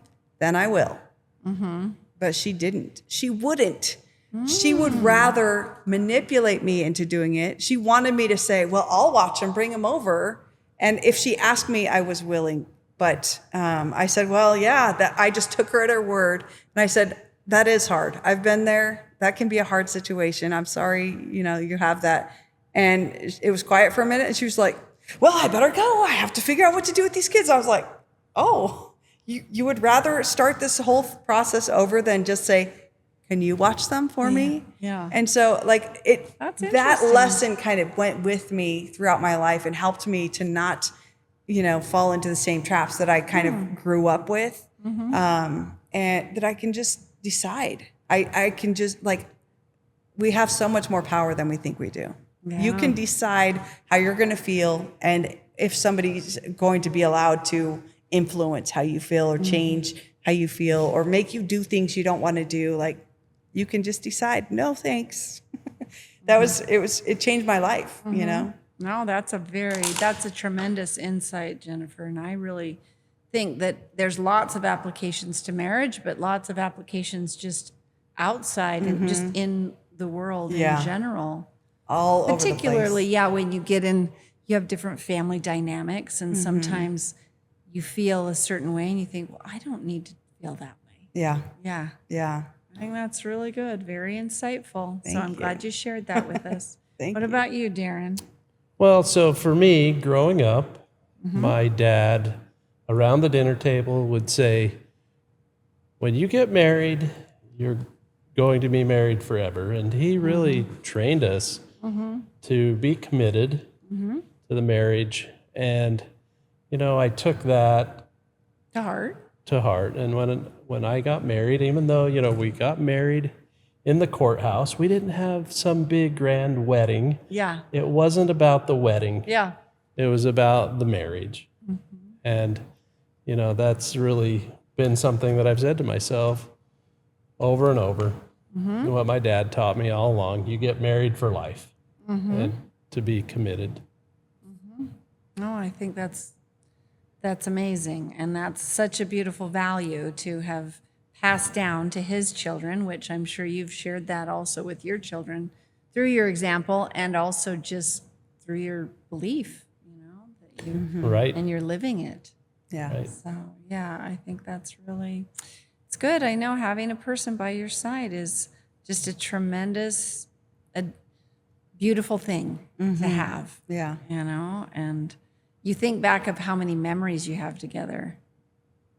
It's a lot. Yeah. I mean, it's more You of guys my grew up life together. than not. Right. You know, I mean, I A was lot more, 18 almost years double. old. Yeah. And we've been married 33 years. You know, Yeah. I mean, it's a long, it's a long lot. time. Well, Yeah. it's fun to look back to and see all the dreams we laid out at the Yes. beginning and how many of them have, Come to fruition. yep. And But to you've see worked where together. our children are, you know, I mean, we created a family that didn't exist before. Right. And, you know, to see all of our children and now they're starting to have their own children. And, you know, it's just really kind of amazing. We have a legacy now, you know? Yeah. No, I think you have so much to be proud of and so much to be celebrating and so much to be working together for your life together. Yeah. And your whole families too. Yeah. all right. Well, I really, really appreciate it. Thank you so much for joining me tonight and Yes. and sharing all your insights and wisdom. Yeah, Yes. thanks It for was great to inviting be us. here. Thank you for having us. Good.